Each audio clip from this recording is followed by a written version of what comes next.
Lucas, el capítulo 15, el versículo 20, dice: y levantándose, vino a su padre, y cuando aún estaba lejos, lo vio su padre, y fue movido a misericordia, y corrió y se echó sobre su cuello, y le besó. Y el hijo le dijo: Padre, he pecado contra el cielo y contra ti, y ya no soy digno de ser llamado tu hijo. Pero el padre dijo a sus siervos: sacad el mejor vestido y vestidle, y poned un anillo en su mano y calzado en sus pies, y traed el becerro gordo y matadlo, y comamos y hagamos fiesta, porque mi hijo muerto era y ha revivido, se había perdido y es hallado. Y comenzaron a regocijarse. Vamos a orar. Padre, en el nombre de Cristo Jesús, gracias por esta mañana, mi Señor. Gracias, mi Señor, por las personas que están aquí presentes, mi Señor. Tú impartes la palabra, Espíritu Santo. Tú haces que podamos entender el misterio en el nombre de Cristo Jesús de Nazaret. Amén. Y bueno, como les dije, hoy día prácticamente va a ser el último día que vamos a hablar sobre este pasaje. Y habíamos estado viendo 5 cosas anteriores, ¿no? El primer punto que habíamos comenzado a ver era que el padre era un padre de abundancia, ¿no? Cuando el padre vino a pedir su herencia, el padre tenía, ¿no? No es que el padre no tenía, ¿no? El padre tenía. Si tú tienes herencia, si tú puedes dar herencia a tus hijos, es porque tienes. Y tú tienes que entender eso, que el Padre es un Dios de abundancia. El Padre es un Padre de abundancia, de todo tipo de abundancia, sea material, sea espiritual, sea física. ¿Ok? El segundo punto que habíamos visto, que el hijo tiene derecho a su herencia. Ustedes saben que inclusive en nuestra ley peruana, en nuestra ley natural, cuando los padres mueren sin dejar herederos, ¿qué es lo que la ley obliga? Es que la herencia se reparta entre, ¿quiénes? Entre sus hijos. Y eso es porque los hijos tienen derecho a la herencia.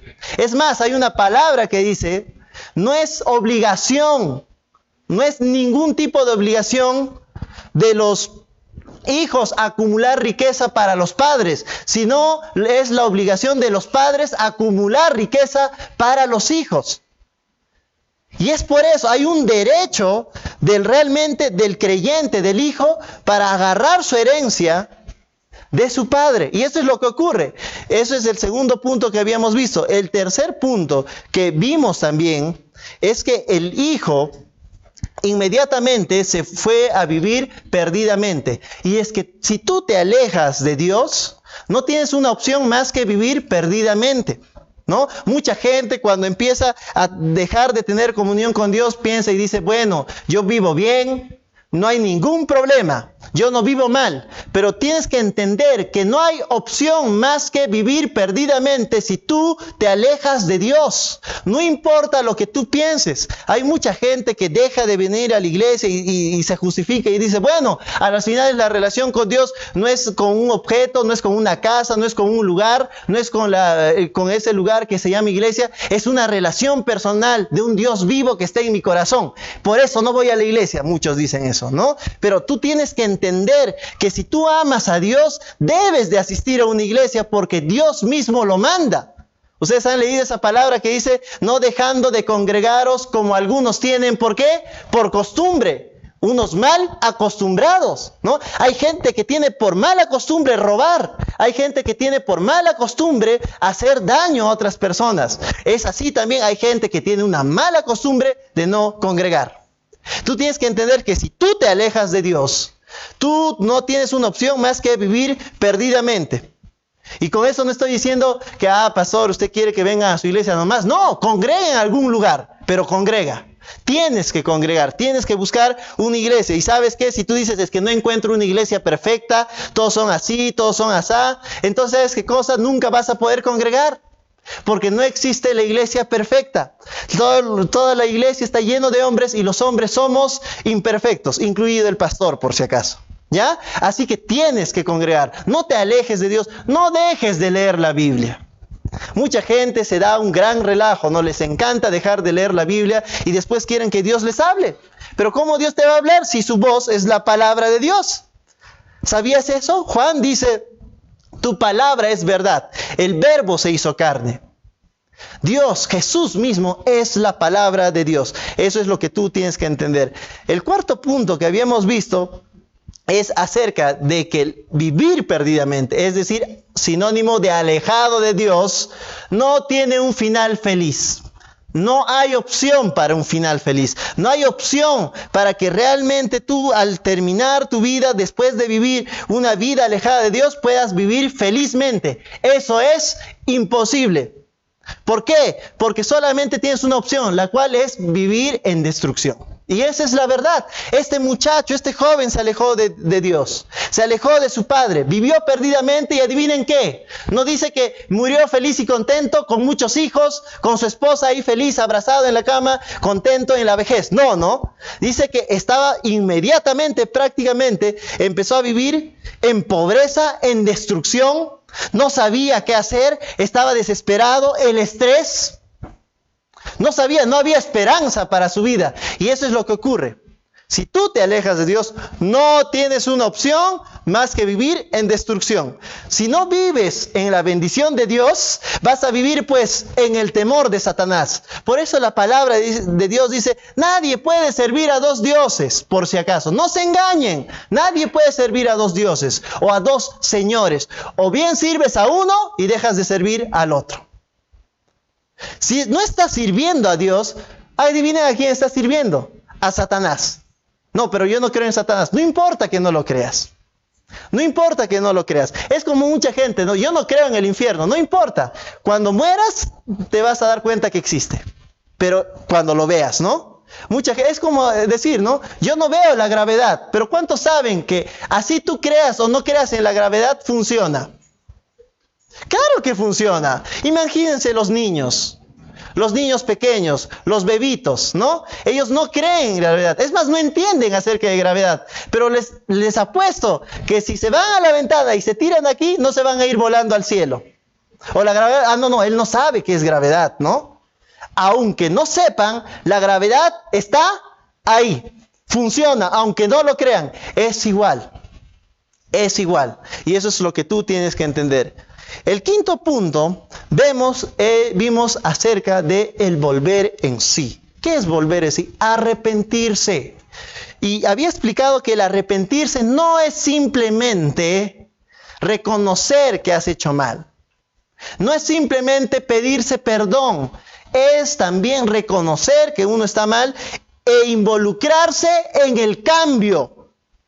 ¿No? Porque hay algunas personas que piensan que arrepentirse es pedirse perdón nada más, ¿no? O sea, es como cuando dos maridos, ¿no? Un esposo y una esposa se pelean. Entonces, para que ya no siga la pelea, ¿no? Hay que pedirse perdón, pues, ¿no? Perdón, pero dentro de sí no sienten que han hecho mal. Sienten que la otra persona sigue siendo la culpable. Eso no es arrepentirse. Tampoco es arrepentirse, si he hecho mal, pues, ¿no? Y me pido perdón. Es arrepentirse y es desde el fondo del corazón estar consciente y decir, tengo que tener un cambio. Involucrarme en el cambio. ¿Qué debo de hacer para cambiar? ¿Qué es lo que debe de hacer para cambiar el cristiano? Ceñirse y centrarse en Cristo Jesús. La palabra de Dios dice, buscad primeramente el reino de Dios y su justicia. ¿Y qué? Y las demás cosas van a ser añadidas. Si tú empiezas a leer la palabra, esa palabra va a empezar a crecer en tu corazón y sin que tú te des cuenta, va a empezar a destruir y botar todo pecado que hay en tu vida. Va a llegar el día y vas a mirar atrás, ¿qué pasó con esa vieja persona? Y vas a poder decir, me he despojado del viejo hombre. Eso es lo que tú tienes que ver. Tienes que arrepentirte. ¿Quieres sabiduría? ¿Quieres continuar? Primero arrepiéntete. Mucha gente dice, el Señor sí perdona, es bueno y perdona a todos. No. El Señor perdona ¿al qué? Al que se arrepiente. Eso es, al que se arrepiente. ¿Amén? Eso es lo que habíamos visto.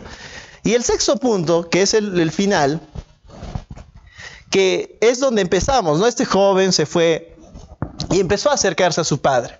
¿no? Y ahí se ve realmente el arrepentimiento que él tiene. Él se levanta. Él empieza a hacer algo. Tienes que hacer algo. Tienes que ir a una iglesia. Tienes que empezar a leer la palabra de Dios. Tienes que empezar a meditar en ella de día y de noche. Que no te gane el sueño. Que no te gane la flojera. Que no te ganen los afanes de este mundo. Hay gente que deja de leer su Biblia porque dice, no tengo tiempo. He llegado del trabajo y estoy muy cansado.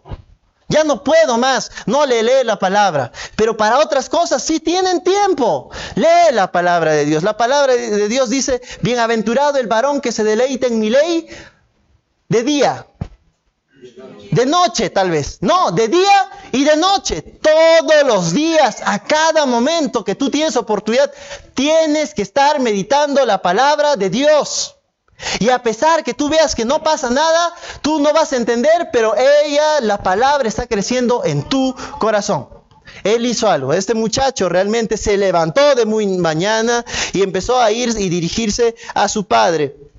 Y dice, cuando llegó a su padre, dice, lo vio de lejos. Y su padre, adivinen qué, lo estaba vigilando. Estaba esperando que él volviera. Tienes que entender también que nuestro Dios no es un Dios que está enojado con nosotros, es un Dios que nos ama. Usted tiene que entender que hay una similitud entre una familia natural y la relación que hay con nuestro Padre. ¿Quién de ustedes, cuando su hijo menor agarra y se va a vivir perdidamente, empieza a hacer cosas terribles, no quiere que algún día regrese a casa? Tal vez el peor padre siempre es, ¿qué será de mi hijo? ¿Qué ocurrirá? Eso también pasa con Dios. Él está esperando que uno vuelva. ¿Por qué esperando? Porque Dios no te va a obligar, pues. Te va a respetar tu decisión. Hay algunas personas que apenas cumplen los 18 años de edad, ya soy mayor de edad, me voy a vivir perdidamente. ¿No? No te pueden impedir. No pueden impedir los padres, pero estoy seguro que van a esperar día a día que vuelvan al buen camino, que vuelvan a sus brazos y tengan otra vez una gran relación. Eso es lo que ocurre con el padre. Él inmediatamente ve al hijo de lejos, no esperó a que venga. Uno puede pensar, no, a que venga a mí, pues, ¿no? Acá me quedo, no, orgulloso. No. Él dice, bajó inmediatamente y él se acercó. Es la única vez en la que se ve a Dios buscando a alguien que se ha perdido. Es la única vez en que se ve a Dios bajando de su trono para abrazar a un hijo perdido. Tienes que entender eso. La palabra dice y habla acerca de la parábola de la oveja perdida. Dice que cuando la oveja se pierde, dice el pastor sale a buscarla. ¿Quién es el buen pastor? Es Jesús. Él va a buscarla y cuando la encuentra, dice, se regocija más aún que las otras 99 que estaban en su redil seguras. Porque hay un gozo cuando un hijo de Dios restaura su comunión. No su relación, sino su comunión, porque la relación siempre la vas a tener. Nadie te va a quitar el ser hijo de Dios. Pero hay una comunión que tiene que ser restaurada. Y eso es lo que pasa. El padre está deseoso. Él lo ve de lejos y se acerca y lo abraza. Y tal vez el hijo empieza a avergonzarse y le empieza a decir las palabras que antes había pensado. Padre, he pecado contra el cielo y contra ti. Y estoy seguro que iba a decir, ya no soy digno de ser, y le dice, ya no soy digno de ser llamado. Pero ¿qué es lo que él también había pensado decirle? Hazme como a uno de tus jornaleros.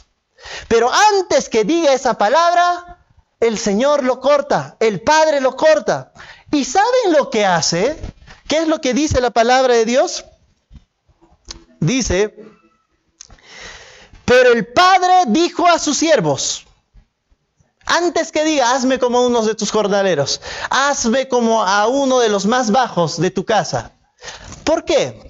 Muchos creyentes, cuando fallan, realmente se llegan a arrepentir de corazón y tienen vergüenza de acercarse nuevamente a Dios. Tienen vergüenza de pedirle, no tienen ánimos de pedirle y piensan que deben de vivir miserablemente. Bueno, fallé y ya no tengo perdón. Me quedaré ahí nomás, aunque sea al lado de Dios nada más. Así también como este joven dijo, ya no soy digno de ser llamado, ¿quién? Tu hijo. Ya no. Y le iba a decir, hazme como a uno de tus jornaleros.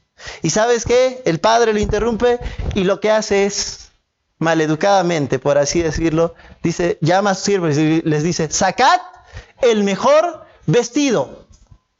Nos vamos a quedar ahí. ¿Qué significa sacar el mejor vestido? Usted tiene que entender que este joven venía del mundo, venía de apacentar cerdos. Él deseaba comer lo que comían los cerdos. Sabe Dios qué metió en su vientre. Sabe Dios cómo estaba su ropa. Rota, malgastada, totalmente sucia y oliendo muy mal. Porque así sales pues del mundo. ¿Qué es sacad el mejor vestido? No es más que vístanlo de santidad. Quiten ese pecado asqueroso que está ahí y pónganle un vestido de santidad. No le pongan cualquier vestido de santidad, pónganle el mejor. ¿Saben quién es el mejor? Es Jesús. Es lo que está diciendo el Padre, pónganle a Jesús mismo. Que no vea su ropa sucia, sino que vea a Jesús cuando lo vea a Él. No importa lo que haya hecho, no importa lo que haya sucedido, que Él sea como Jesús.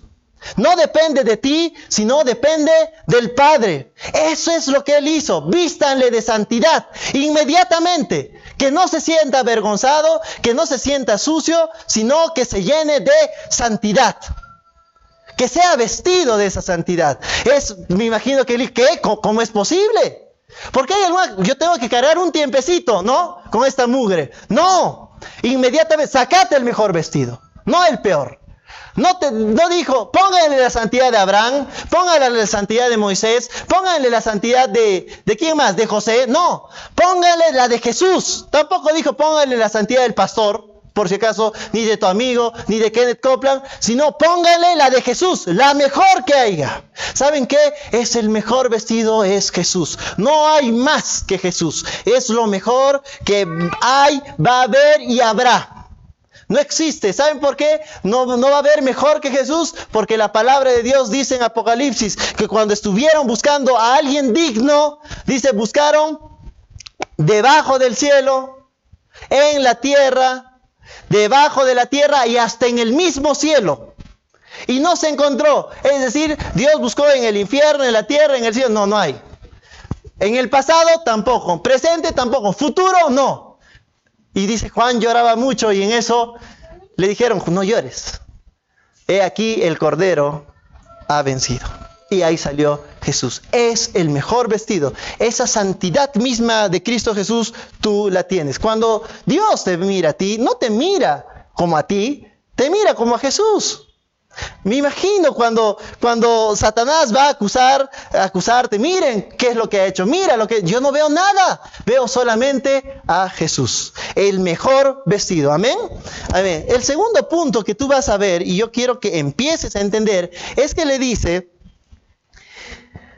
vestidle, y después, y poned un anillo en su mano. ¿Qué significa esto del anillo? Tal vez tú ahora no entiendas porque muchas mujeres usan anillos de adorno, ¿no? Tengo miles de anillos. Algunas parecen, tienen tantos anillos en los dedos que ya parecen Thanos de Avengers, ahí con su guante, su guantelete de poder. Pero, algunos varones también llenan su mano de anillos, ¿no? Pero bueno, tal vez no entiendas ahora, pero en la antigüedad, aún hoy se sigue practicando en los matrimonios. El anillo significaba que tú tenías relación con alguien. El anillo matrimonial, ¿qué significa? Que estás casado, una alianza, así es, una alianza con alguien. El anillo en las familias significaba que pertenecías ¿a qué? A cierta familia. En otras palabras, el anillo significaba autoridad. Eso es lo primero, lo segundo que hace el Señor. Te inviste de santidad y te da autoridad. ¿Nuevamente? Sí, nuevamente. Cuando el César, el emperador romano, quería hacer un dictamen, una ley, él agarraba su anillo y ponía un sello de su anillo. Y ese símbolo significaba todo el poder que tenía Roma, que nadie podía irse en contra de eso. Cuando alguien iba, yo voy en nombre de este anillo, iba en nombre de aquel que era el Padre. En este caso, dice el Señor que lo segundo que le da es un anillo, que es decir, le restaura la autoridad. Le hace dar cuenta que Él tiene autoridad. ¿Sobre qué? Sobre serpientes, sobre escorpiones, sobre todo. ¿Saben qué cosa? La palabra del Señor dice en Mateo capítulo 28 que toda autoridad me ha sido dada. Eso dice Jesús, toda autoridad me ha sido dada sobre el cielo y sobre la tierra. No solamente sobre la tierra, sino también sobre el cielo. ¿Quién está en el cielo? Los ángeles y Dios también. Obviamente te está diciendo que la autoridad se le ha sido dada sobre todo tipo de hombre, obviamente sobre los demonios y Satanás, pero también sobre los ángeles, y no hay nadie más grande que Él, después de Dios Padre mismo. Él tiene toda la autoridad del Padre mismo. Eso es lo que dijo Jesús. Y adivinen qué es lo que dice en Efesios capítulo 1, versículo 22. Que Él es la cabeza y nosotros somos el cuerpo. El cuerpo participa de la misma autoridad. Es por eso que Jesús dice en Marcos 16, 17, estas señales seguirán a los que me creen. Pondrán manos, empieza por, en mi nombre echarán fuera demonios, hablarán otras lenguas. Si bebieren cosa mortífera, no les hará daño. No sé por qué hay algunos cristianos que dicen, no comas esto, te va a hacer daño. No, esto me da cáncer. No importa lo que yo coma, no me hará daño. Amén. Amén, tienes que estar seguro. Estas señales seguirán a los que creen. Echarán fuera demonios, hablarán otras lenguas. Tomarán cosa mortífera y no les hará daño sobre sus manos. Cogerán serpientes y nada les va a pasar. Ay, me recuerdo a Pablo cuando hablo siempre de esto de la serpiente. Pablo había estado en un barco, lo estaban dirigiendo a Roma y el barco naufragó. Y ¿sabes qué? Era tan difícil que la gente se salvaba, pero hubo un milagro ahí. La gente de todo el barco se salvó. Pablo les dijo, ninguno de ustedes va a perecer. Y nadie murió. Pero cuando se salvaron, dice, llegaron a una isla. Y en esa isla dice que los hombres vieron y se sorprendieron. Mira, hay un naufragio. Y prendieron ahí una fogatita para calentarse. Porque después de un naufragio, pues hace bastante frío, ¿no? Uno está con la ropa mojada. Ahí se estaban calentando. Y dice Pablo, él siempre quería ayudar. Él no era una persona que estaba esperando que le sirviese. Dice, se fue a buscar unas leñitas por ahí, ¿no? También unos carrizos, tal vez. Algo para avivar el fuego, para que se calienten. Y él agarró un montón de estas maderas, unos leños, y lo tiró al fuego. Pero en el instante que él lo tiró al fuego, él no se había dado cuenta que había una serpiente en medio de esos arbustos, de esas ramas, y dice inmediatamente, él tiró al fuego, dice, la serpiente lo mordió. Y dice que cuando los nativos del lugar lo vieron, dijo, uy, este hombre está maldito, dije. Miren que salvarse de un naufragio, que debe de morirse, el pobre se salva. Viene acá para que lo muerda la serpiente más venenosa del lugar. Este hombre está maldito. ¿Qué hizo Pablo? No se puso a llorar. No se puso a recordar toda su vida. Bueno, he vivido una vida buena, ¿no? Pero es la voluntad del Señor, pues, que esta serpiente, criatura de Dios, me haya mordido el día de hoy, que me muera. ¿Saben lo que hizo? Ni siquiera se puso a orar. Hay algunas personas, les pasa, Señor, ayúdame, por favor, te lo ruego, te lo suplico, por favor, Señor. No. ¿Saben lo que hizo? Dice, se sacudió a la serpiente y al fuego echó. Amén. ¿Y saben qué cosa? Cuando ahí estaba, dicen los nativos, lo miraban, no se hinchaba, no se ponía negro, porque toda la sangre se le estaba empezando a podrir. Se asustaron. ¿Y saben qué dijeron? No, este hombre es un Dios. Es un Dios. Y querían, creo que hasta levantar un altar para él, ¿no? Y él empezó a predicarles a Cristo Jesús. Eso es lo que dice la palabra de Dios. Y por último también dice, impondrán manos sobre los enfermos. Y no dice, y algún día se sanarán. Tal vez se sanen, algunos sí, algunos no. Dice, y estos sanarán. Esa es la autoridad que hay en Cristo. Esta autoridad le dio al Hijo pródigo. La autoridad de la misma familia se la dio al hijo pródigo. En tercer lugar, dice, y calzado en sus pies. Muchas veces, no, esto no es importante. No, claro que es importante. ¿Por qué? Porque cuando uno sale de haber hecho realmente algo malo, de haberle fallado a Cristo Jesús, hay mucha condenación en el hombre, que obviamente es traída por Satanás. Pero cuando tú te arrepientes, Él restaura tu santidad, porque ahí la tienes. El Señor siempre está para ti, tu autoridad que siempre ha estado para ti. Y también, ¿sabes qué? Un propósito en tu vida. Eso es lo que significa. ¿Dónde se van a dirigir tus pies? Cuando muchos se arrepienten y vienen, piensan que no, ya no tengo propósito, pues. Yo era llamado a pastor y he fallado, ya no, pues, ¿no? Ya no le sirvo al Señor. Otra gente, yo era llamado tal vez a evangelista, pero ya no, pequé, ya no, pues, ¿no? No hay oportunidad, no hay esperanza para mí, ya no hay un futuro porque lo he echado a perder.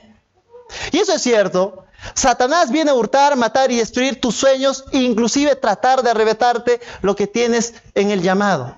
Pero ¿saben qué es lo que dice la palabra de Dios en Romanos 11? Que irrevocables son los dones y los llamamientos de Dios. ¿Qué es irrevocable?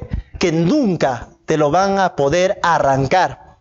Así alguien trate, así tú mismo trates, siempre va a estar en tu vida. Tú tienes un propósito en tu vida para servirle a Dios. No pienses que eres una persona sin propósito, sin lugar a qué dirigirte.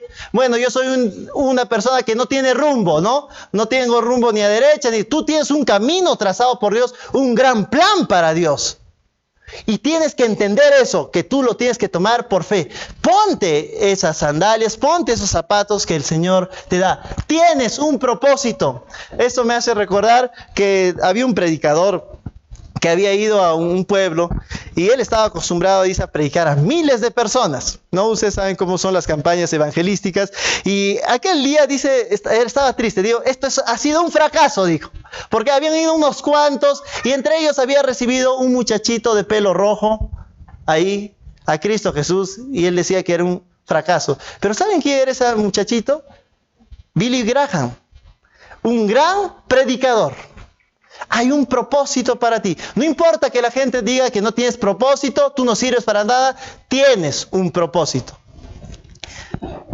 El cuarto punto que dice es, y traed el becerro gordo y matadlo y comamos. ¿Qué es lo que significa esto? Bendición.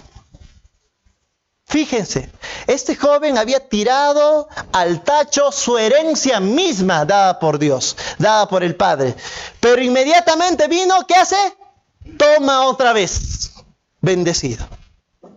No pienses que el Señor tiene un límite.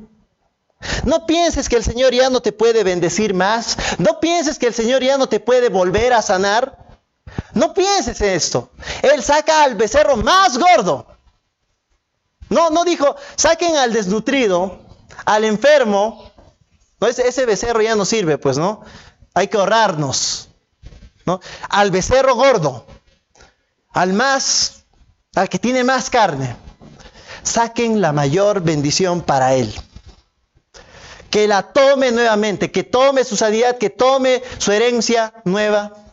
Tienes que entender eso. Cuando el Señor viene, no te da una parte de la bendición, una parte del paquete, te da el paquete completo. Eso es bueno. Es un Dios de amor. Me imagino que este muchacho está choqueado por ¿qué le está pasando a mi padre? ¿Se volvió loco? Pues sí, se volvió loco, pero de amor, ¿no? ¿Cuántos algunos de ustedes han vuelto locos de amor? Hacen lo que sea. Pues Dios también está loco de amor, pero por ti. Y es un amor verdadero, puro y santo. De restauración, de levantarte, de llevarte al lugar que nunca debiste haber salido. Eso es lo que tienes que entender. Y por último, quiero que entiendan esto. El término fiesta. Ah, sí, se están alegrando. No. Hay algo que significa a eso también. Esto significa gozo. ¿Pero de qué? Gozo de que te olvides de las cosas pasadas.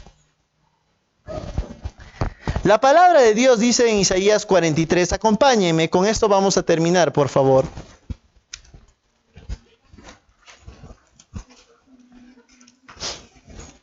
Isaías capítulo 43, versículo 25.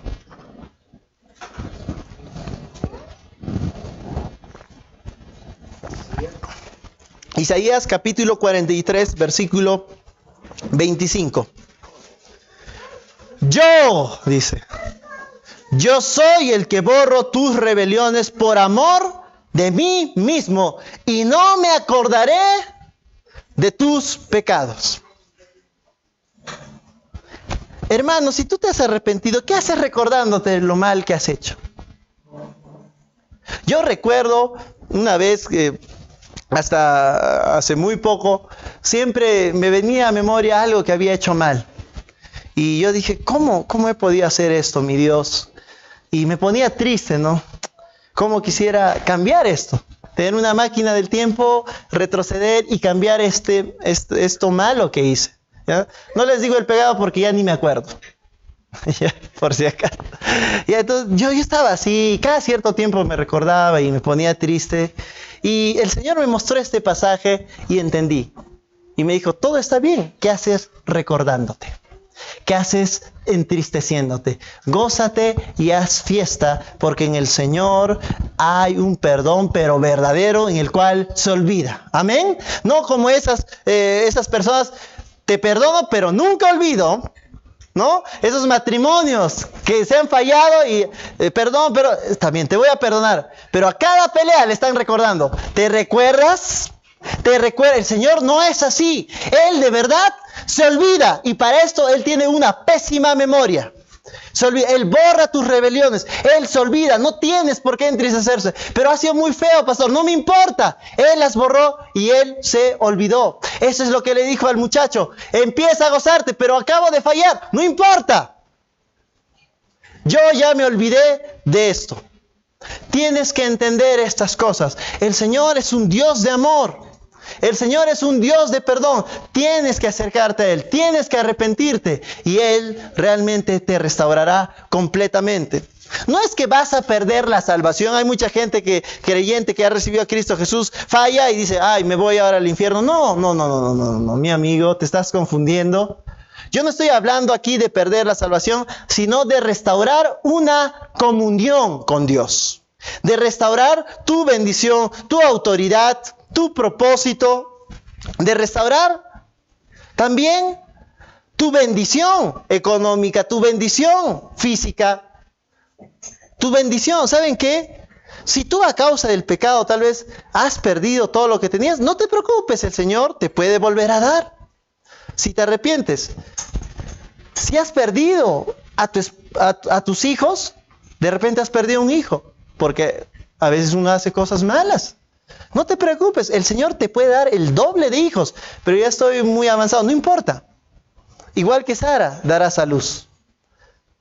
Si has perdido un esposo, una esposa, el Señor te dará el doble. No. El doble de mejor. Amén. Amén, el doble de mejor. Así que, bueno, tienes que entender eso, tienes que acercarte a Él, no te alejes de Él. Esa es la lección en sí del hijo pródigo. No te alejes de Él. Amén. Bueno, hemos terminado.